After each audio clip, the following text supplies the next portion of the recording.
Ama bağımlılığın üstüne yukarıda ile basıp duramaya kusa bol benim için. Ona üstü, tümüye gider eşeğe sak hizmetkelerimiz. Bile orada ben düğüm oradan. Özünüz yedim. Adını küçeğime aşağı sırayımız polkovnik. Kim sen oğa? Bär, әсірші жаңа капитанның қолы қатты болды. Мені қабадан босатыңызшы. Мен бұл жерде қалғым келмейді. Босаттырармын. Алдымен мына қағазға қол қой. Мен бұл жатқа қолымды қоя алмаймын. Неге? Бұнда жазылғандардың бәрі шығып отыр. Мен бұған өлсем де қолымды қоймаймын. Рас.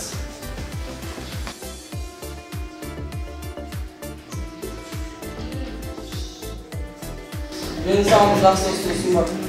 Қандай? Қандай болса да орындаймын, тек жаңа құжатқа қолымды қоймасам болды.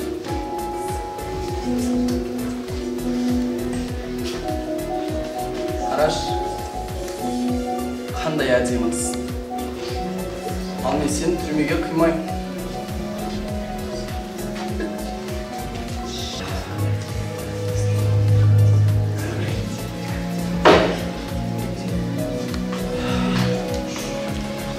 Қысқасы, сен менің көңілімді көтерсең, мен сен алаңға шыққанда көз жұмып қараймын. Қалай? Келісесің ба?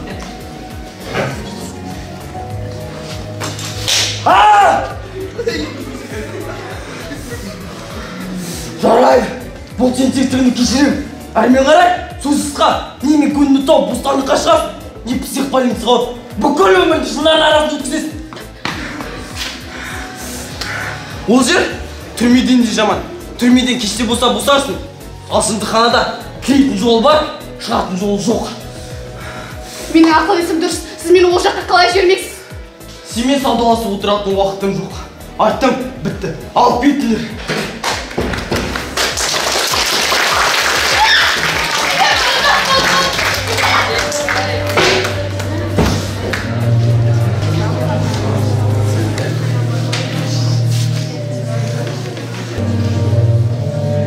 Алып келіңдер.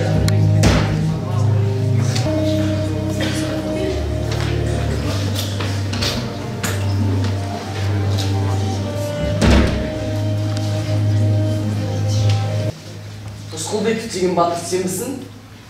Ал сөйле, көгершінім. Не туралы сөйлеуім керек? Сен қылмысың өте ауыр, көгершінім. Ату жағысына кесіге тұрсың. Өзің ана сүт аузынан кетпеген тым жас екенсің.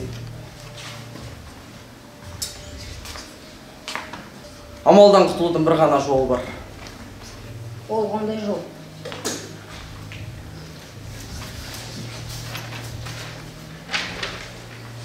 Саған бар болған мына құжатқа қол қою керек. Мұның бәрі қып-қызыл өтірік қой. Қоймаймын қолымды. Ей! Алаңда болдың ба? Болдым. Сол күні түнде қала жасақшысы соққыға жығып, ара түскен солдат тұрдың ба? Иә, қаракөз қазақ қыздар, на тебе. Теперь никогда не учишь рожать деп, жатырынан тепкілеп жатқанын көргенде, шыдай алмай ара түскенім рас. Ей!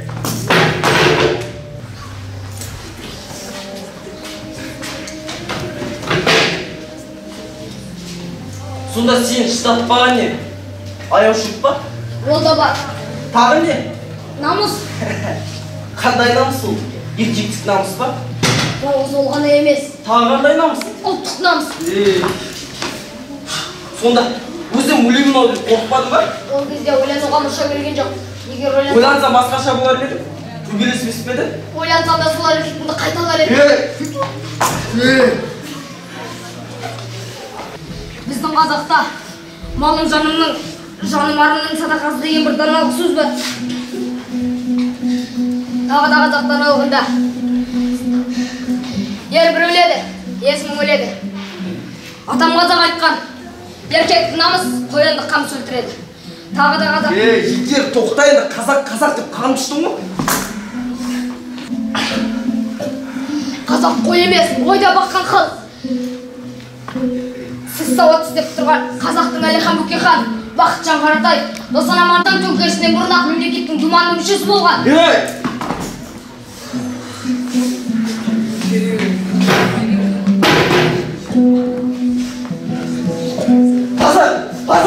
Азат! Қан! Қыстың ғой! Алып кетіңдер!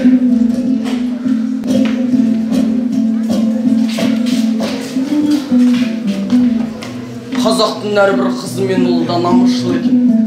Бұларды жеңу мүмкін емес. Бұларды жеңу үшін тек бір-бірінің араларына от салу керек.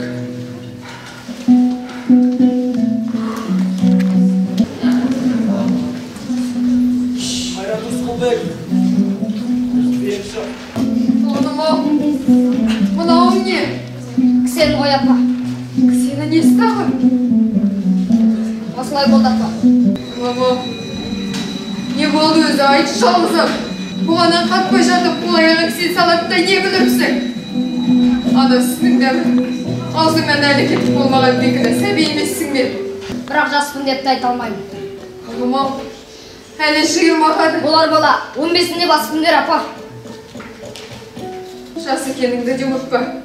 Ақылы асқан, қайры тұтасқан Абылай, қаһарлы Кенесары, Наурызбай, Қаракерей Қабанбай, Қанжығалы Бөгенбай, Шақшақылы Жәнібек, Батыр Баян, намысқа, найза тигенде ойлаған жоқ жастығын апа. Сабыр ұлы, таптық па? Сабырты бөкенбістік, содан пайда таптық па? Болды апа, мені кетуім керек. Қайда? Алматыға, түрмеге апа. Құлымау, түрмесіне стағы. Құлымау.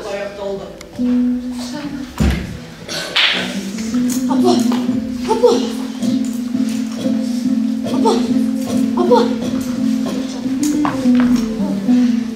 Рызаға, бүгін мен түрмемен түс көріп шықтым. Түсімде апам мен Желтоқсан қасында және Фатиманы көрдім. Аман бекеніздер.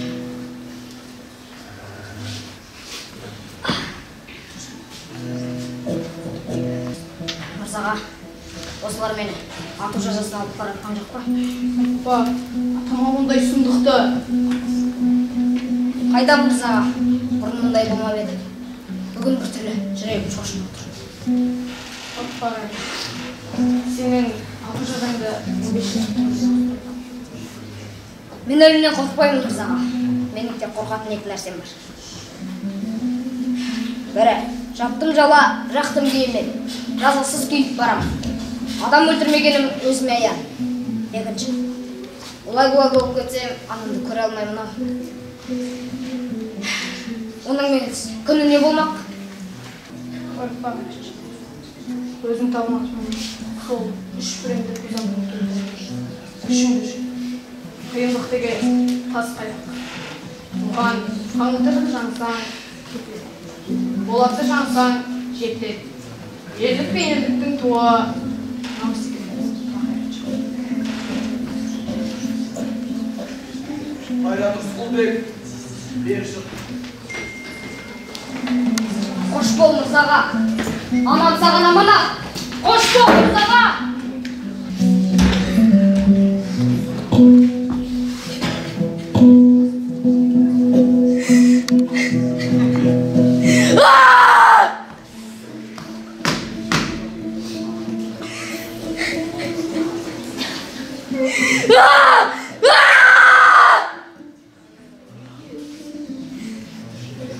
Қазақ жүргегінде танысты мұң тілімен, жылағанда жүрегім күн тұтылып, қуанғанда күлкімнен түн түрілген. Мен қазақпын, ажалсыз анамын, құрсағыма сыйдырам даланы кен, пәк сәбиімі бесікте өлдеген дәулермен құрбаспын, даланың.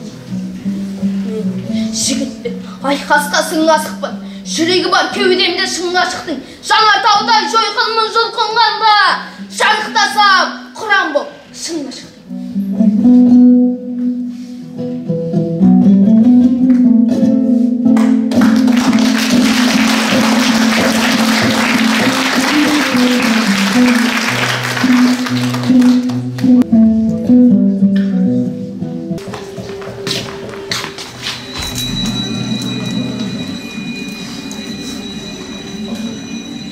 Қайрат Рысқұлбеков алаңға шығып бүлік шығарған үшін ату жазасына кесілді. Соңғы сөзінде айтты.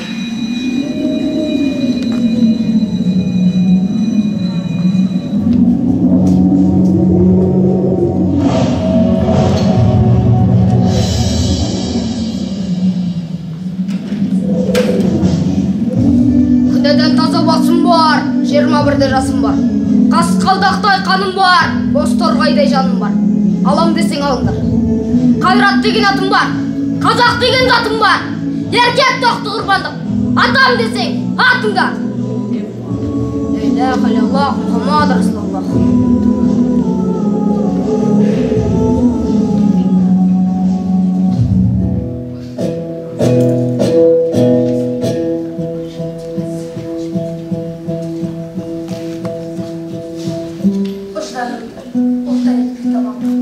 Қарғыс айтып қамыс оқтауыл зауалға айналып жүр қазақтың кен аспаннан ол өрліктің сыймасша қағазға. Ей намыстың найзағайдай ұлдары, қызыл тіл қылыш еткен қыздары, қанды тарих қалшиып тұр мәңгіге жанарында 90-ыңыз бар. Не көрдің сен? Қара жұлдыз, қара аспан. Қан жұттың ба, сен де қайтсақ қазақтан. Өлімде қыз өлмесерлік жыры боп, саған қарай рухы ұшып барады. Жер бетінде жен салған белестер, есіл бабам ерлік қылған егестер. Желтоқсанда қайта шауып басына буырқанған бабам қатмыз. 5 күндік шалған бесігіне бұл күн. Байтақ өмір белесіне ұмтылып. Кеше ғана желтоқсан желесіп, тарихыма таңбалаған құршын. Желтоқсан толғауында мәңгілік. Кейбіреулер көкесінде айтыр. Егеменен таң атты қасқайып, аязына алатаудың ауқыр, азапталып арландар қазақтың. Шарқырады төбемізден азапты. Желтоқсан ұмытылмас мәңгіге ізі қалған Сәбира Ербол ләззат. Желтоқсанда қайсар кеткен қайрат, күрегінде қызыл тілін қайрап. Азаттықтың үнін аңса бақтанына алатаудың арлары олып жатады. Күнде бойы бірленді бүкір бағышы. Маңданып жатыр, шарасын жалап жазатын қабан түспен. Қоздырған түстің қағысы, қағанаттардан Қазақстанға жеткендей қағысадырмыз қазаматтарды шапсы. Айбаты асқақ, арыстандай малысты. Абылай болып, жаныстымызды шашты.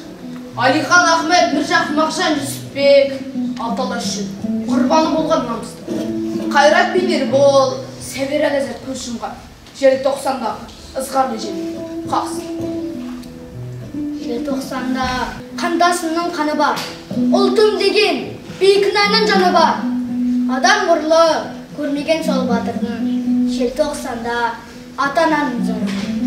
Желтоқсанда нәзі жандар табылар, мұзға сүйдер, иттер балаққағына. Ләззаттарме Сәбираның жандаусын, тәуелсіздік Ахметжақпен. Халық үшін шыққан соғын алаңға азап шекті талай қазақ қыздар. Талай қазақ қыздарын тоңдыра, талай қазақ гүлдерін солдыра. Ел билеуге алып келді Колбинді, қазақ ұлы Қонаевтың орнына.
қуаныш.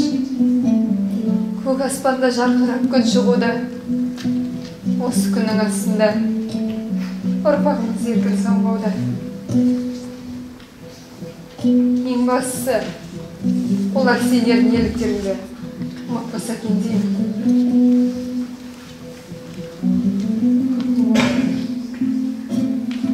Мақұл болыңдар. Сендер бізді мәңгі жүрегіміздесіңдер. Мақұл болыңдар.